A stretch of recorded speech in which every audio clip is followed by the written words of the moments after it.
Miss Marple and the guest who arrived a week after he died. Chapter 1. A most unsettling arrival. The village of St. Mary Mead had long been accustomed to a certain rhythm, one of quiet walks, afternoon teas, and gossip that never strayed too far from the innocent.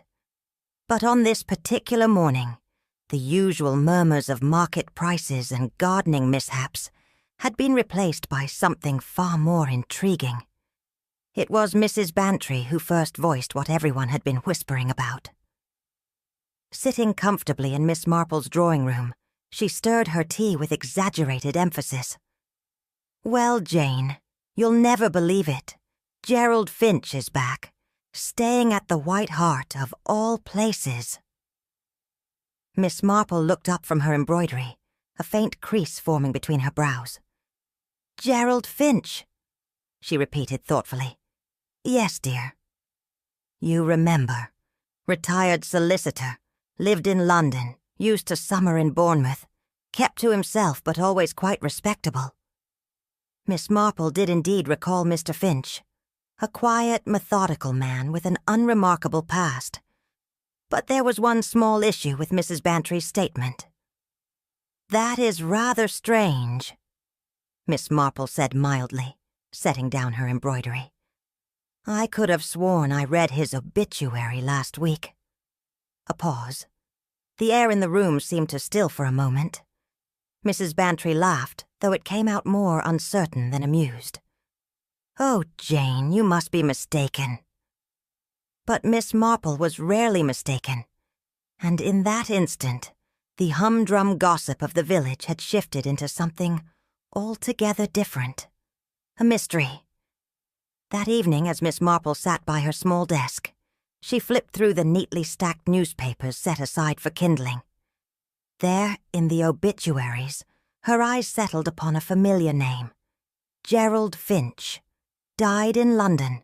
Funeral held in Bloomsbury. She traced the printed words with her fingertip, as if touching them would make them any less absolute. The next morning, over a brief chat with the vicar's wife, her suspicions were reinforced. "Oh yes, dreadful business," the woman had sighed, shaking her head. "Heart failure, I believe. The funeral was quite private, hardly anyone in attendance. But I do recall the notice in the Times. Poor man." Poor man indeed. Yet according to Mrs. Bantry, this same poor man was now very much alive and checking into the village inn. Miss Marple pondered the possibilities. A mistake, perhaps? A clerical error? But such errors were uncommon in obituaries, particularly for men of Finch's standing, which left two alternatives. Either someone had impersonated him in death, or someone was impersonating him in life. Neither was a particularly comforting thought.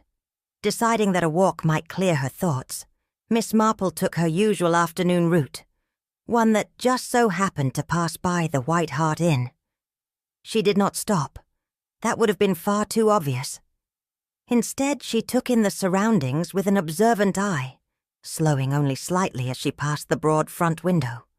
And there, seated in the dim glow of the inn's sitting room, was Mr. Gerald Finch. At least, it should have been.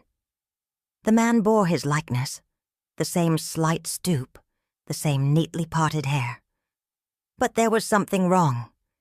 He sat rigidly, his fingers tapping soundlessly against the arm of the chair. Every so often his eyes flicked toward the door, as if expecting someone. Or worse, fearing them. A man who had come for quiet rest did not sit like that. Miss Marple walked on, her expression composed, but her thoughts anything but. Something about him was off. The opportunity to confirm her suspicions came sooner than expected. That evening, under the pretense of returning a borrowed book, Miss Marple stopped by the inn and struck up a polite conversation with Mr. Carter, the innkeeper. And as luck, or fate, would have it, Mr. Finch himself appeared in the hallway. "Ah, Mr. Finch," Mr. Carter said cheerily. "This is Miss Marple, one of our finest residents. She was just asking after you." The man's reaction was subtle but noticeable. A flicker of something. Alarm. Recognition. His hand, mid-buttoning his coat, hesitated for half a second too long. Miss Marple, ever composed, extended her hand. "How do you do, Mr. Finch? It is a pleasure to meet you." The handshake that followed was damp, the grip uncertain. "A pleasure," he murmured, his voice controlled but lacking warmth.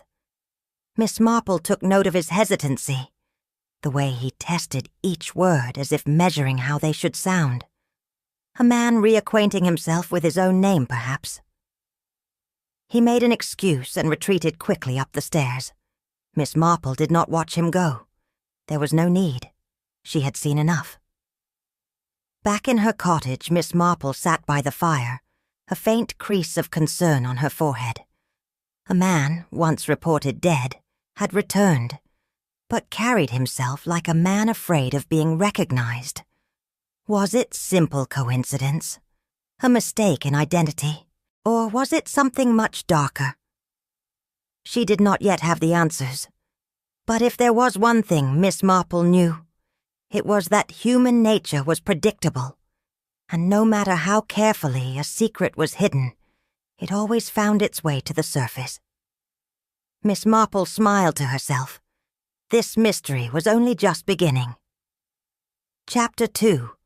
A Whispered Warning. Mrs. Bantry had never considered herself one to eavesdrop, but in a village like St. Mary Mead, where conversations carried and walls seemed to listen, one could hardly be blamed for overhearing the occasional remark. On this particular morning, as she stood at the post office counter, absently adjusting the parcels in her basket, a voice from the telephone booth at the far end of the room caught her attention. "Are you sure it's him?" The words were spoken in a low, urgent whisper. A man's voice, calm, but edged with unease. Mrs. Bantry, feigning mild distraction, tilted her head slightly. "That's not possible," the man continued. "You must be mistaken." A pause, the strained murmur of a reply, too muffled for her to make out. Then, abruptly, the receiver clicked into place, and the booth's wooden door swung open. A man, tall, gray-haired and sharp-featured, stepped out, his expression drawn. He barely glanced at her as he strode past, pushing the door open with more force than necessary. Within seconds, he was gone. Mrs. Bantry frowned. An odd business, certainly. And yet, it might have been nothing, had it not been for the name she had overheard earlier that week. Gerald Finch. And now, it seemed, someone else was questioning his presence, just as Miss Marple had. Later that afternoon, over tea, she recounted the incident to Miss Marple, who listened with quiet interest. "I don't wish to sound dramatic, Jane," Mrs. Bantry concluded, "but I had the distinct feeling that whoever that was, he was frightened." Miss Marple simply nodded, setting down her cup. "Yes," she murmured. "It does seem rather like that, doesn't it?"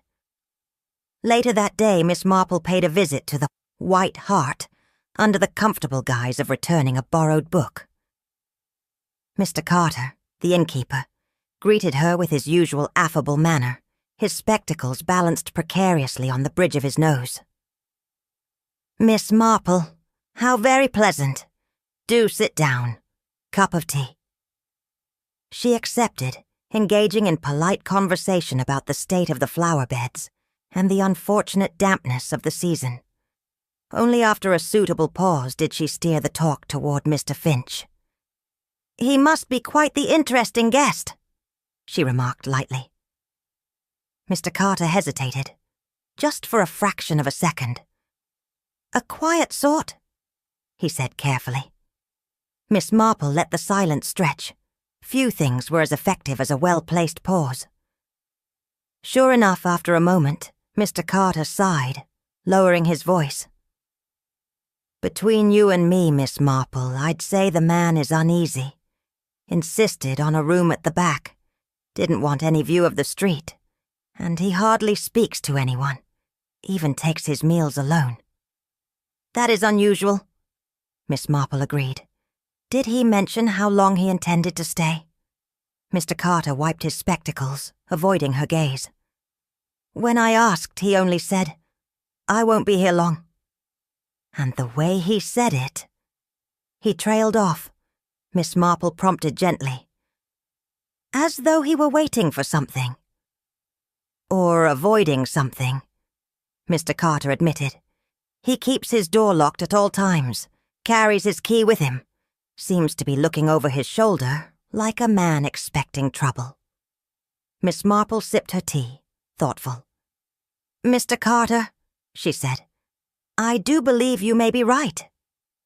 That evening, as Miss Marple took her usual evening stroll through the village, she allowed her feet to guide her past the White Hart once more. The lamps in the inn's sitting room glowed softly, their golden light filtering through the lace curtains. All seemed peaceful, but something stirred at the far end of the lane. A figure, tall and motionless, stood just beyond the reach of the gaslight, half concealed in shadow. Their posture was unnatural, rigid.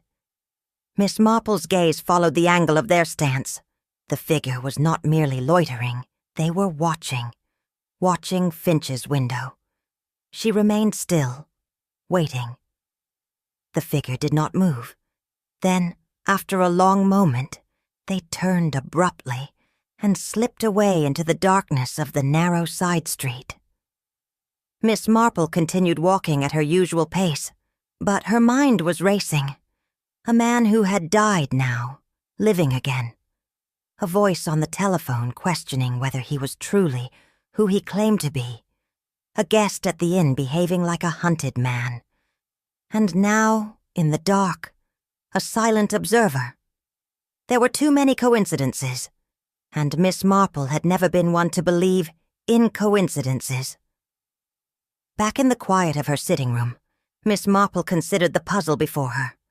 Gerald Finch, or the man claiming to be him, was afraid. He had hidden himself away at the inn, taking precautions that spoke not of a simple misunderstanding, but of a man who feared being found. Mrs. Bantry's account of the telephone call added weight to the theory. Who was questioning Finch's identity? And then there was the figure outside his window. Were they watching over him, or watching for an opportunity to strike? Miss Marple folded her hands in her lap, her expression serene. There was only one way to untangle a web. One had to begin pulling at the right thread. And so, with quiet certainty, she made up her mind. It was time to look into Gerald Finch's past. Chapter 3. The Death Notice Mystery. Miss Marple had always believed that facts, once committed to print, held a certain weight of finality. A name in the obituaries was an end, not a question. And yet, as she stepped into the village newspaper office that morning, she carried with her the distinct sensation that an ending had somehow unraveled. Mr. Hargreaves, the editor, greeted her with a polite nod from behind his cluttered desk. "Miss Marple, always a pleasure. What can I do for you?" "I wonder," she said pleasantly, "if I might trouble you for a look at last week's editions. There was a death notice I wish to confirm." Mr. Hargreaves, ever obliging, fetched a stack of neatly folded newspapers, setting them before her with an ink-smudged hand. It did not take long to find what she sought. There, in crisp black print, was the announcement: Gerald Finch, died in London, funeral held in Bloomsbury. Miss Marple traced the name with the tip of her finger. The obituary was brief, almost clinical. No mention of family, no sentimental farewell. Just the stark declaration of a life concluded. "Sad business, that," Mr. Hargreaves remarked, peering over his glasses. "Didn't know the gentleman myself, but I recall the notice coming in. Rather swift affair, I believe." "Swift?" Miss Marple inquired, glancing up. Yes, barely a mention beyond the formalities. No relatives stepping forward. Only a handful of mourners at the service, from what I hear. A curious thing, indeed. A man of Mr. Finch's standing should not have faded from the world with such little acknowledgement. Miss Marple folded the paper, her thoughts turning over with quiet precision. The words on the page were clear enough. But if Gerald Finch was truly dead and buried, who, then, was staying at the White Hart? The vicarage had always been a place of quiet contemplation, its stone walls holding the hush of centuries. It was here that Miss Marple found Reverend Albright, seated in his study, his spectacles perched on the end of his nose as he turned the pages of an aging hymnal. He looked up with a smile as she entered. Miss Marple, a most welcome visitor. Do sit down. She accepted his offer, folding her hands primly in her lap. Reverend, I wonder if I might ask you about a recent funeral. Gerald Finch. The vicar sighed, removing his glasses. Ah, yes. A solemn occasion, though rather an impersonal one. Few in attendance, no close family. A service conducted more out of duty than mourning, I should say. I see, Miss Marple murmured. And the casket? Was it closed throughout? A flicker of hesitation crossed the vicar's face. Indeed it was, he confirmed. I was informed that the, condition of the body made it necessary. By whom? The attending physician, I believe.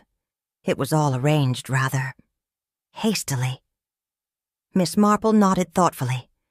There were, of course, perfectly innocent reasons for a closed casket, but there were also reasons that were rather less so. You did not see the body yourself? She asked. No, I did not, the vicar admitted. The arrangements were all handled before the service. Quite efficient, really. Too efficient, Miss Marple thought. Too neat, too unquestioned. She rose with a gentle smile, thanking the vicar for his time.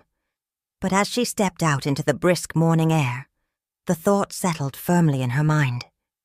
If no one had seen Gerald Finch's body, then there was only one thing left to ask. Was there ever a body at all? Miss Marple had always believed in the quiet certainty of facts. A man was either alive or he was dead. There was no in-between. And yet, standing by the warmth of her sitting-room fire that evening, she found herself faced with a peculiar contradiction. The obituary had declared Gerald Finch dead. The funeral had been conducted. A closed casket. A service barely attended. Yet a man bearing his name now occupied a room at the White Hart Inn, behaving like one who feared being discovered. She turned over the evidence in her mind. If Gerald Finch had truly died in London, then the man in St. Mary Mead must be an impostor, a deception, deliberate and calculated. But what if the opposite were true? What if Finch had never died at all? What if, for reasons unknown, he had arranged his own demise? The notion unsettled her. There was no logic in it. A man with wealth, position, and no obvious enemies had little reason to erase himself from existence. Unless, of course, he had something to hide. Miss Marple's fingers tapped lightly against the arm of her chair. The imposter theory seemed the more plausible of the two. Yet the question remained. Why? Why would anyone go to the trouble of assuming Finch's identity? And if deception was at play, who stood to gain from it? Somewhere among the scattered threads of truth and falsehood lay the answer. She only needed to pull at the right one. And so, with quiet resolve, she made up her mind. She would have to observe Mr. Finch more closely. And if there was a deception to be uncovered, she would uncover it. The mind had a way of assembling puzzles, fitting together seemingly unrelated pieces until a picture, however fragmented, began to form. A man declared dead, yet appearing in the village a week later. A phone call, whispered with urgency. "Are you sure it's him?" A funeral held behind closed doors, with no one to confirm who lay inside the casket. It was too much to dismiss as mere coincidence. Miss Marple had always trusted in the consistency of human nature. People rarely acted without reason, whether motivated by greed, fear, or necessity. Every action was a thread leading to the truth. And so, she would watch Finch's movements, his habits, the way he carried himself. If he was an imposter, he would falter. If he was a man in hiding, his fear would betray him. One way or another, the truth would come to light. With a quiet, knowing smile, Miss Marple settled back into her chair. The mystery was only just beginning. Chapter 4. A sudden and silent departure. The morning at the White Hart Inn began, as it always did. Mr. Carter, the innkeeper, moving through the halls, ensuring his guests were tended to. It was a quiet establishment, the sort where one noticed the habits of long-term residents, and Gerald Finch, for all his peculiarities, had been predictable. Breakfast at 8, a seat by the window, a paper folded neatly at his side. So when Mr. Carter knocked on Finch's door that morning and received no reply, he was mildly surprised. When he knocked again, louder this time, and still heard nothing, he felt something colder, a flicker of unease. He hesitated.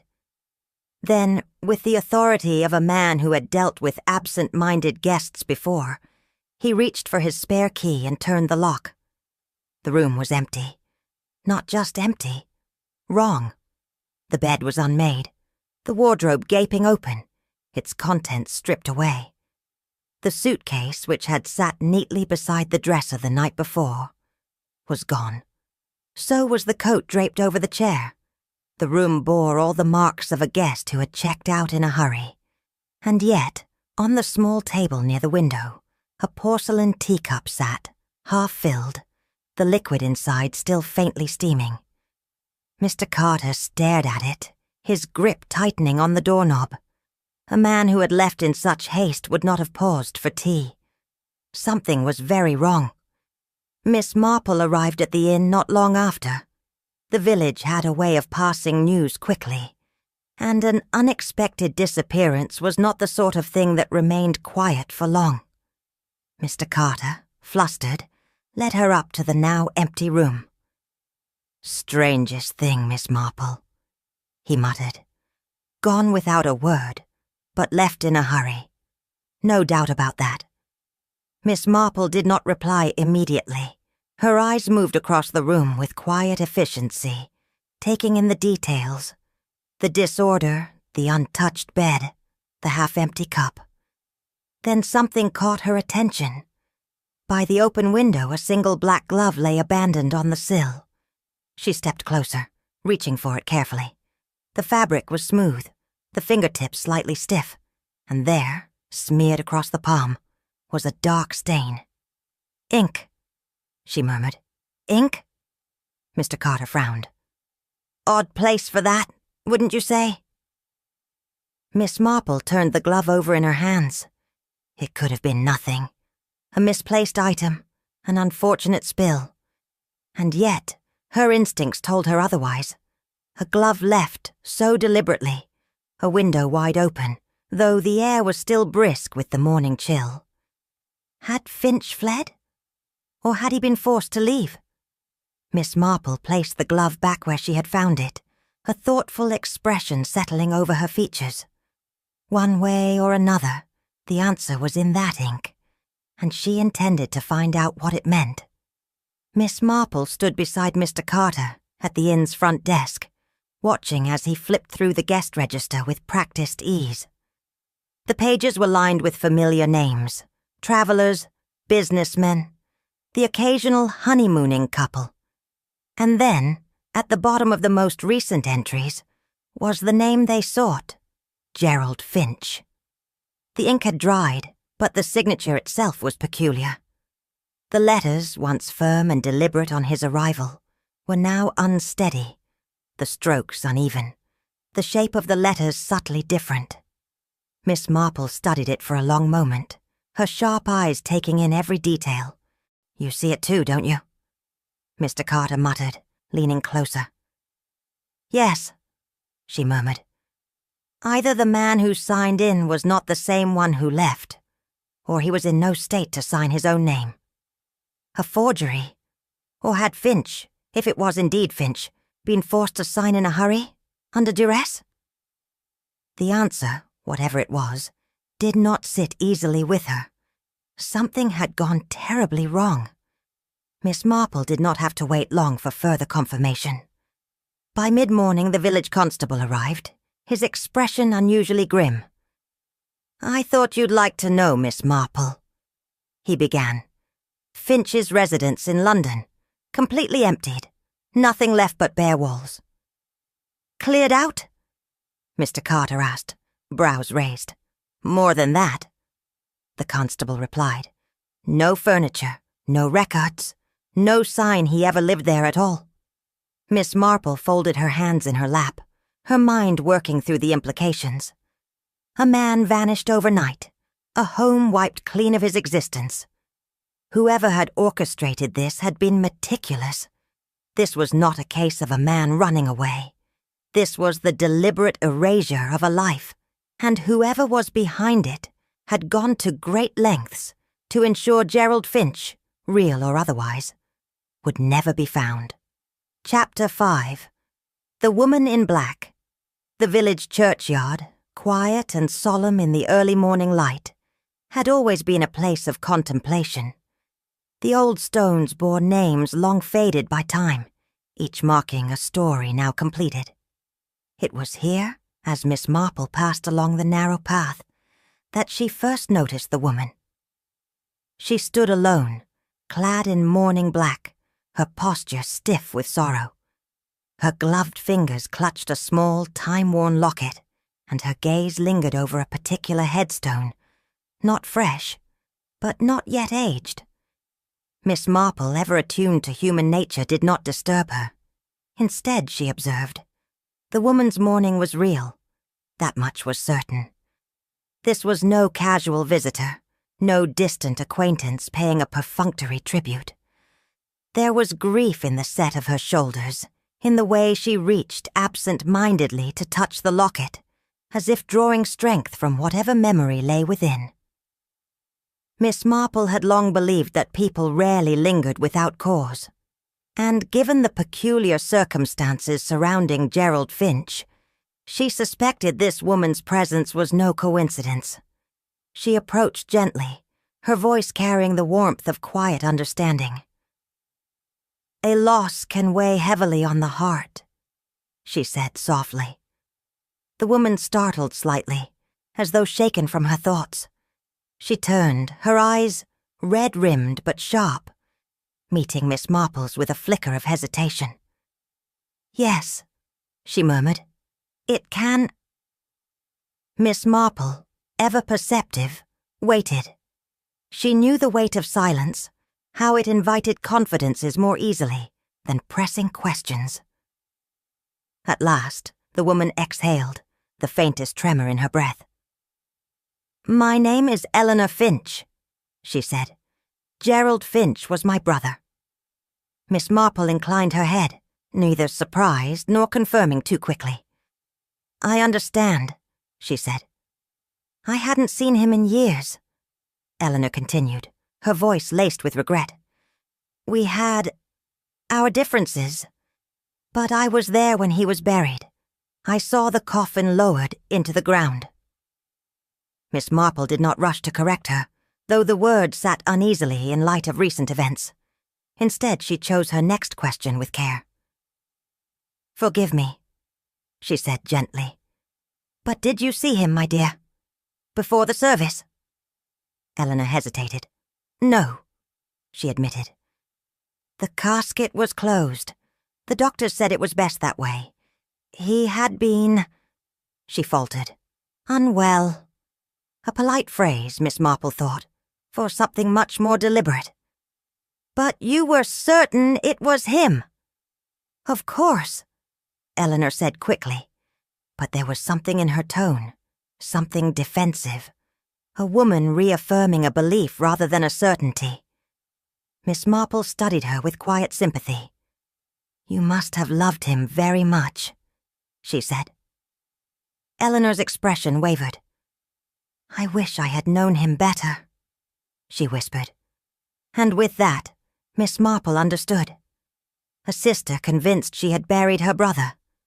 And yet, a man walking in his name, a contradiction that could no longer be ignored. Eleanor Finch had the look of a woman burdened by a past she could not change. She clasped her locket tightly as she spoke, her voice low, as though even now she feared being overheard. "Gerald was never a man given to dramatics," she began. "He was sensible, predictable, careful." Miss Marple listened, her expression serene but attentive. "But a few months before his death something changed. He became anxious, withdrawn. He told me, just once, that he was being followed." Miss Marple's fingers tightened slightly over the handle of her handbag. "Followed?" "Yes.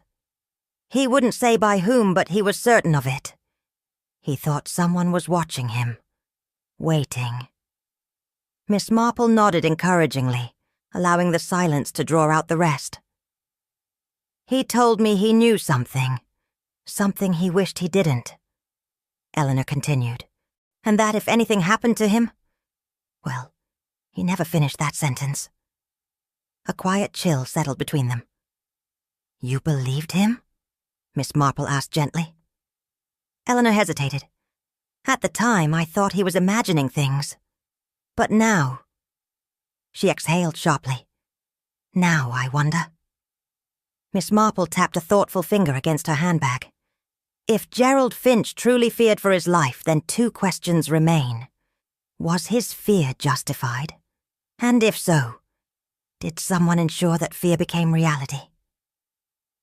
Eleanor swallowed hard, her gaze fixed on the gravestones before them.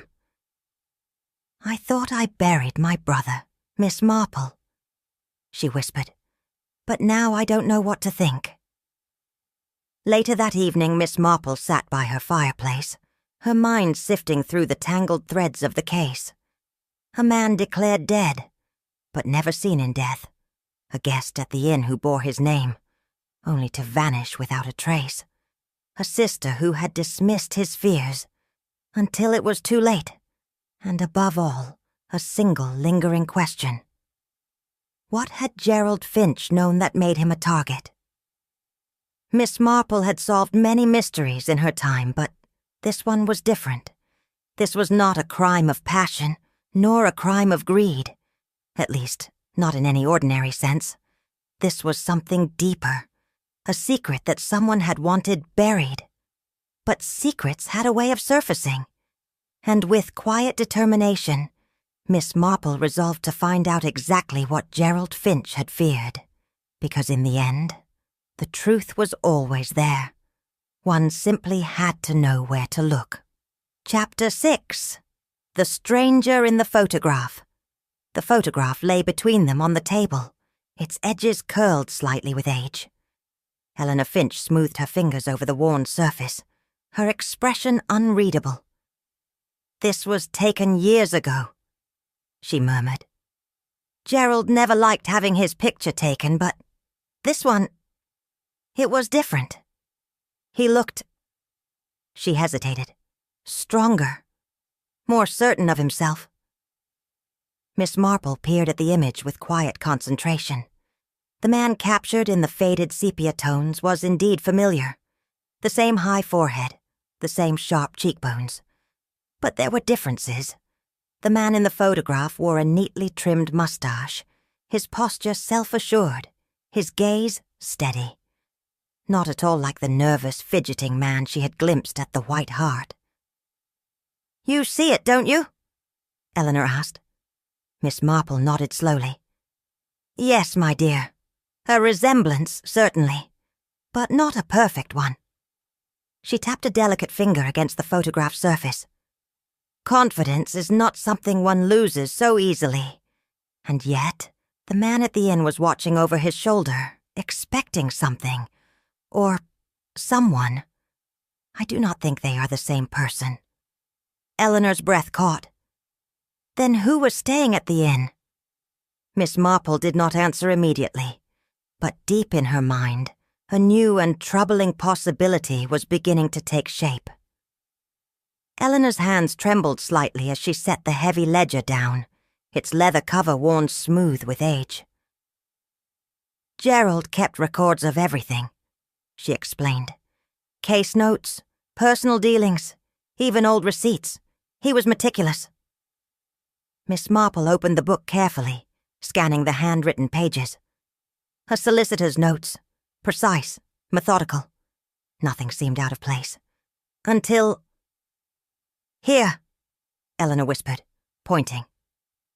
At first, it appeared to be nothing more than an ordinary margin note, scribbled hastily in Finch's familiar hand.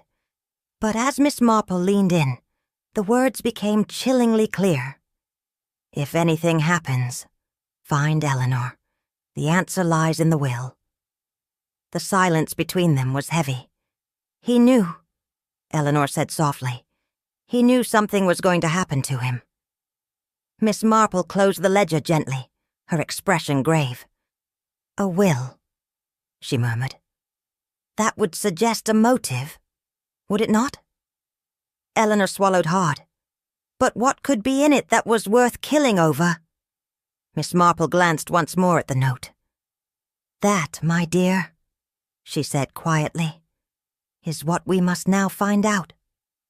The offices of Lester and Company were much as Miss Marple had expected. Modest, orderly, and devoid of anything unnecessary. A solicitor's workspace was, after all, meant to inspire confidence. Mr. Lester, a thin, well-groomed man in his 60s, greeted them with polite efficiency, though Miss Marple noted the brief flicker of surprise in his eyes upon seeing Eleanor Finch. Miss Finch, he said smoothly, gesturing toward the chairs before his desk. I must say, I wasn't expecting you. How may I assist? A small matter, Miss Marple interjected lightly. Miss Finch has been sorting through some of her brother's things and found a rather interesting photograph. We thought you might recall when it was taken. Casually, too casually, Eleanor slid the photograph across the desk. Mr. Lester reached for it, but the moment his eyes fell upon the image, his fingers twitched. It was subtle, but Miss Marple did not miss it. For the briefest of moments, the carefully composed solicitor stiffened. Then, just as quickly, he regained his poise. He set the photograph aside with deliberate nonchalance, adjusting the papers on his desk as if it had been of no consequence at all. Ah, yes, Gerald Finch, he said, almost as though confirming it to himself. This must have been taken some years ago. Miss Marple watched his hands. They were steady, but there was a slight flicker as he reached for his pen. A small thing, yet telling. Curious, she murmured. Oh, Mr. Lester prompted, with the air of a man who had already decided how little he would say. It's just that the resemblance is striking, she said, especially to a certain guest at the White Hart Inn. There was no reaction this time, no startled expression, no sharp intake of breath. But the silence stretched just a moment too long. Miss Marple had seen enough. Mr. Lester cleared his throat, setting the photograph neatly aside. An old resemblance, nothing more, he said smoothly. I wouldn't read too much into it. Miss Marple smiled, the kind of smile that made men uneasy.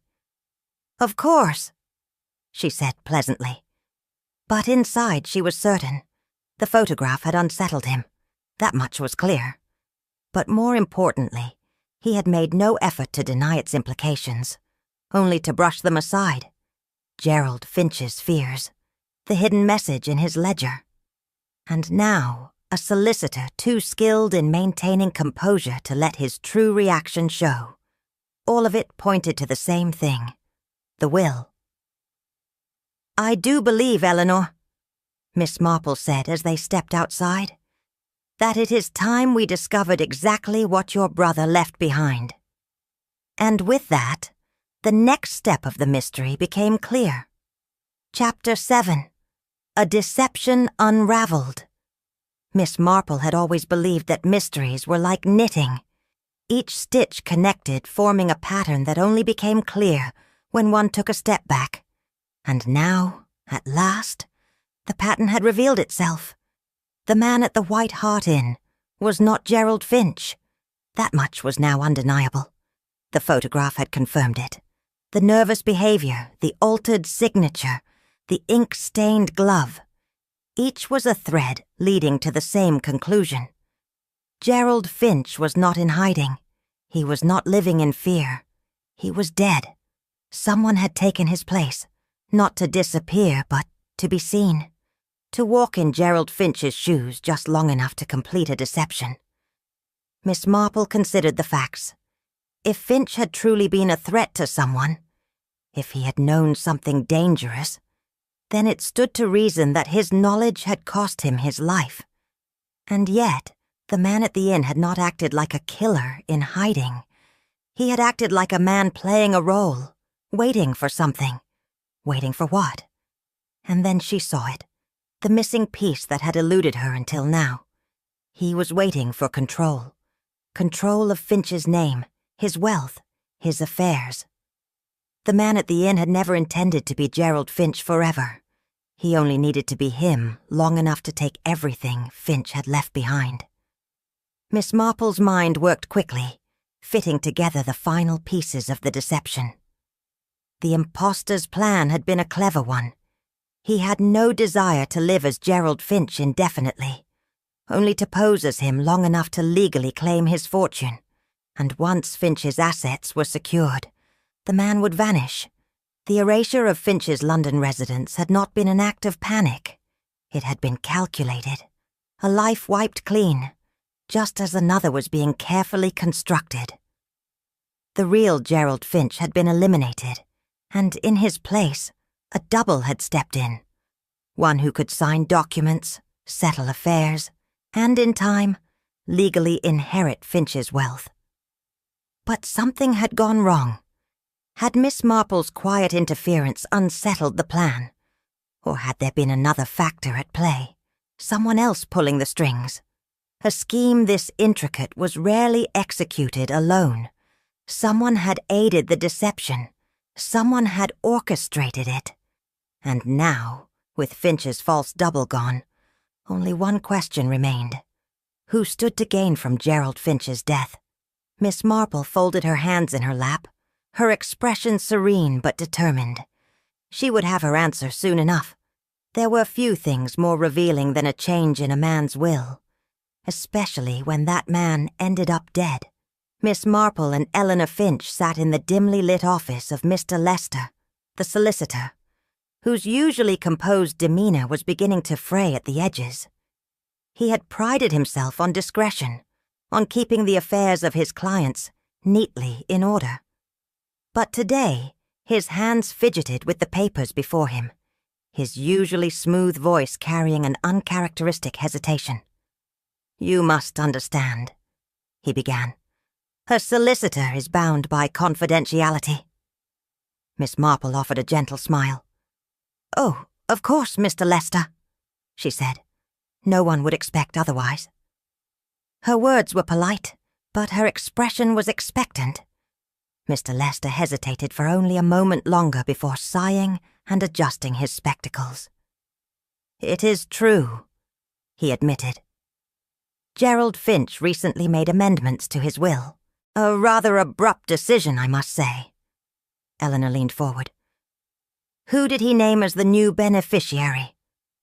Mr. Lester cleared his throat. The name was left unspecified. Miss Marple's keen gaze did not waver. Unspecified? That is to say, the final draft had not yet been completed. The initial version was drawn up, but before the final documents could be signed and formalized, Mr. Finch, well, He paused, suddenly aware of the weight of his own words. Before he passed. A delicate choice of phrase. Miss Marple nodded thoughtfully. It does rather make one wonder, does it not? A man revises his will, fails to complete it, and then conveniently disappears. Eleanor's voice was tight. You think he was killed for it? Miss Marple folded her hands. I think, she said lightly, that whoever stood to gain from that will was in quite a hurry. The will had been rewritten. That much was now certain. But one question lingered in Miss Marple's mind. Why, if the impostor's only goal had been to assume Finch's wealth, why alter the will at all? Miss Marple had encountered deception before, but this was something else entirely. This was a plan so meticulous, so carefully orchestrated, that it could not have been the work of one man alone. The impostor may have played the role, but he was not the mastermind. Somewhere in the shadows, the true culprit remained hidden. Someone had manipulated every move, arranging Finch's death, orchestrating the identity switch, and now attempting to claim his fortune before the deception unraveled. Miss Marple smoothed her gloves, her expression serene. The time has come, I think, she murmured, for a little cleverness. She would set a trap, and this time she would not be watching the impostor. She would be watching the one who had been watching all along. Chapter 8. The Final Trap. Miss Marple had always believed that the surest way to catch a guilty party was not to chase them, but to let them come to you. And so, with quiet precision, she set her trap, a carefully placed remark to Mrs. Bantry at afternoon tea, a casual inquiry at the post office about sending legal documents to London, a well-timed conversation with the vicar about the importance of safeguarding parish records. The message spread like ripples in a pond, subtle, yet deliberate. Gerald Finch's missing will had been recovered. Miss Marple ensured that this information found its way to all the right ears, whispered along the well-traveled paths of village gossip. If someone had gone to great length to erase Finch's existence, to manipulate his affairs, then the idea of an undiscovered will would send them into a panic. She was not interested in the impostor. That part of the scheme had already begun to unravel.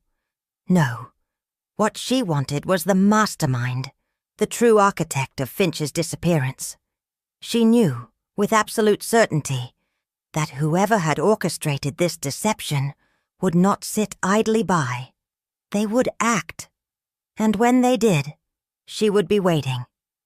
The vicarage was quiet that evening, the kind of deep silence that made even the faintest movement feel intrusive.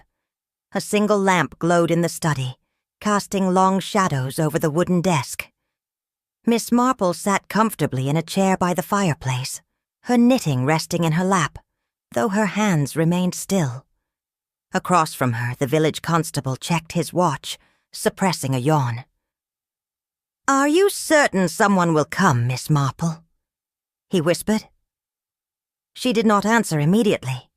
Instead, she gazed toward the small wooden cabinet where the vicar had supposedly locked away Finch's will. "Patience, constable," she murmured. "The moment will come." And indeed it did. A rustling outside, the faintest creak of floorboards, a shadow slipping through the doorway, moving with hurried precision toward the desk. Miss Marple remained perfectly still as the figure in dark clothing knelt before the cabinet, fumbling with the lock. There was no hesitation, only desperation. The intruder's breathing quickened as they sifted through the papers, their gloved fingers moving frantically. And then, "Looking for something." The voice was calm, almost pleasant, but it might as well have been a gunshot. The figure spun around, eyes wide with panic, but it was too late. The constable had already stepped forward, blocking the door. The trap had been sprung, and Miss Marple, her sharp gaze unwavering, had her answer at last. The silence that followed Miss Marple's question was thick with tension. The intruder stood frozen, their gloved hands still hovering over the open drawer, the cabinet's contents disturbed in their desperate search. Then, in a sudden burst of movement, they lunged toward the door. But the constable was quicker, stepping forward to block the only escape. "I wouldn't do that if I were you," he said calmly. The intruder hesitated, weighing the odds before finally stepping back. The room remained still, the weight of inevitability pressing down upon them all. With deliberate composure, Miss Marple reached for the lamp on the desk and turned it up, illuminating the guilty party. Mr. Lester, the solicitor. His face, usually so composed, was ashen. A bead of perspiration formed at his temple as he glanced between them, searching for a way out. Of the room, of the truth, of the noose tightening around him. "Well now," Miss Marple said pleasantly, folding her hands. "I do believe we finally have the full measure of things, don't we, Mr. Lester?" This is absurd," he stammered. "I don't know what you think you—" Miss Marple tilted her head ever so slightly, regarding him with the quiet patience of someone who had already unraveled the entire web of deceit. "I think," she said gently, "that you were not expecting anyone to be waiting for you." Lester swallowed hard, his gaze darting toward the open drawer, where the supposed will had been hidden. "You weren't looking for just any document, were you?" Miss Marple continued. "You were looking for the will, the one you so carefully tried to keep buried." His lips pressed into a thin line, his denial crumbling beneath the weight of her words. Miss Marple's voice softened, almost kind. "But of course, you already knew that Gerald Finch was dead." And with those words, the last of Lester's composure finally shattered. Lester let out a breath, something between a sigh and a bitter laugh. "You think you know everything, don't you?" he muttered. Miss Marple, in her ever-modest way, merely smiled. "Not everything, dear," she replied. "Only enough." Lester slumped into the chair behind him, the fight leaving his body. "It wasn't supposed to be like this," he said at last. "The plan was perfect." "Oh, I'm sure it was," Miss Marple said kindly.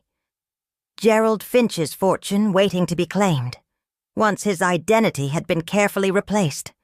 And of course, you had help. The imposter could not have managed it alone." Lester exhaled, rubbing his temples. "He was supposed to be out of the way. A quiet, neat affair. But Finch, he changed everything. He rewrote the will, and suddenly, it wasn't so simple anymore." Miss Marple nodded. "So you acted?" Lester's silence was answer enough.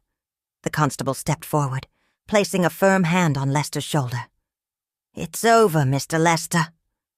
The deception had been intricate, the scheme well planned, but in the end the truth had surfaced, as it always did. Justice was now within reach, and Miss Marple, as ever, had simply been there to see it through. Final chapter. The guest who never was. There was a certain quiet satisfaction in the drawing together of loose threads, and as Miss Marple sat in the vicarage, with the constable, Eleanor Finch, and a rather pale-looking Mr. Lester before her, she knew the time had come to lay out the final truth. "It is, I suppose, a rather clever deception," she began mildly, "though not without its flaws." The constable gave a short nod. "We have all the evidence we need, Miss Marple, but I'd still like to hear how you put it together." Miss Marple smiled. "It was the matter of identity that troubled me from the start. Gerald Finch, as the villagers recalled, had always been a man of routine, of habit, and yet the man who arrived at the inn was nothing of the sort. Nervous, watchful, as if he were playing a role." Her knitting needles clicked softly together as she continued. Then, of course, there was the matter of the obituary, the funeral, the closed casket. Everything arranged so conveniently, ensuring that no one could verify the truth. And once I saw the photograph, I knew. Eleanor's voice was barely above a whisper. Knew what? Miss Marple folded her hands in her lap. That the man at the inn was not Gerald Finch at all, but rather his half-brother, Richard Finch, a man long thought dead. A murmur rippled through the room. Richard Finch, the constable repeated. Miss Marple nodded. Indeed. He returned, killed his brother, and, with Mr. Lester's assistance, stepped into Gerald's life, assuming his name, his affairs, his wealth. It was all quite neatly done. Her gaze rested on the solicitor. Wasn't it Mr. Lester? Lester swallowed hard, but said nothing. The real Gerald Finch, Miss Marple continued, never left London. He was murdered there, his body discreetly disposed of, then falsely identified in a closed casket funeral. After all, who would question it? A solicitor's word carries weight, and Mr. Lester ensured the paperwork was all in order. Lester let out a slow breath. You make it sound so simple, he muttered. The best plans often are, Miss Marple replied. But of course things did not remain so tidy, did they? Mr. Finch, your imposter, was nearly in the clear, but then he panicked. He altered the will. That was his mistake. Eleanor's expression darkened. He wanted to make sure I got nothing. Miss Marple nodded. A hastily rewritten will, one that would ensure he had full access to the Finch fortune. And of course, you, Mr. Lester, took care of the rest, ensuring the legal formalities were properly arranged. Lester exhaled sharply, his composure crumbling. We didn't expect anyone to question it, he muttered. Miss Marple smiled kindly. No, dear. You didn't expect me. Silence settled over the room. The case was closed, the deception unraveled. The guest who had arrived a week after his own death had never been Gerald Finch at all. And now, justice would take its course. The deception had been elaborate, but like all such schemes, it had relied on one fatal assumption, that no one would look too closely. Now, with the final pieces of the puzzle laid bare, there was nowhere left to hide. The constable wasted no time in placing Richard Finch under arrest, the charge of murder and identity fraud, spoken with grim finality. His expression, once so carefully controlled, now flickered with something dangerously close to resignation. You don't understand, he muttered, his voice low. It wasn't meant to happen like this. Miss Marple, ever composed, simply tilted her head. No, she said gently. It never is, dear. Mr. Lester, the solicitor, fared no better. His desperate attempt to erase the will had sealed his fate, the very document he had sought to suppress now, standing as the irrefutable proof of his guilt. Forgery, conspiracy, accessory to murder, the constable listed, shaking his head. You'll both hang for this. And so, just as quietly as it had begun, the case came to its end. The village, once abuzz with speculation, exhaled in relief. The guest who had arrived a week after his own death had been unmasked, and St. Mary Mead returned to its peaceful, uneventful ways. Or so it seemed. As Miss Marple sat by her window that evening, her hands cradling a delicate teacup, she allowed herself a moment of reflection. Justice had been served, and yet... She gazed toward the distant churchyard, where Gerald Finch's name now rested on a cold, unassuming headstone. A life erased, a man replaced, a name stolen as easily as one might change a coat. How long had Richard Finch waited for this opportunity? Had he planned this for years? Or had fate merely handed him an unexpected chance? And more chilling still, how many others had disappeared in similar fashion? How many faces in the world belonged to those who should have been long dead? Miss Marple let the thought linger for a moment, before setting down her cup with a quiet smile. After all, such mysteries were best left for another day, another puzzle, another time. For now, St. Mary Mead was at peace once more.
Thank you.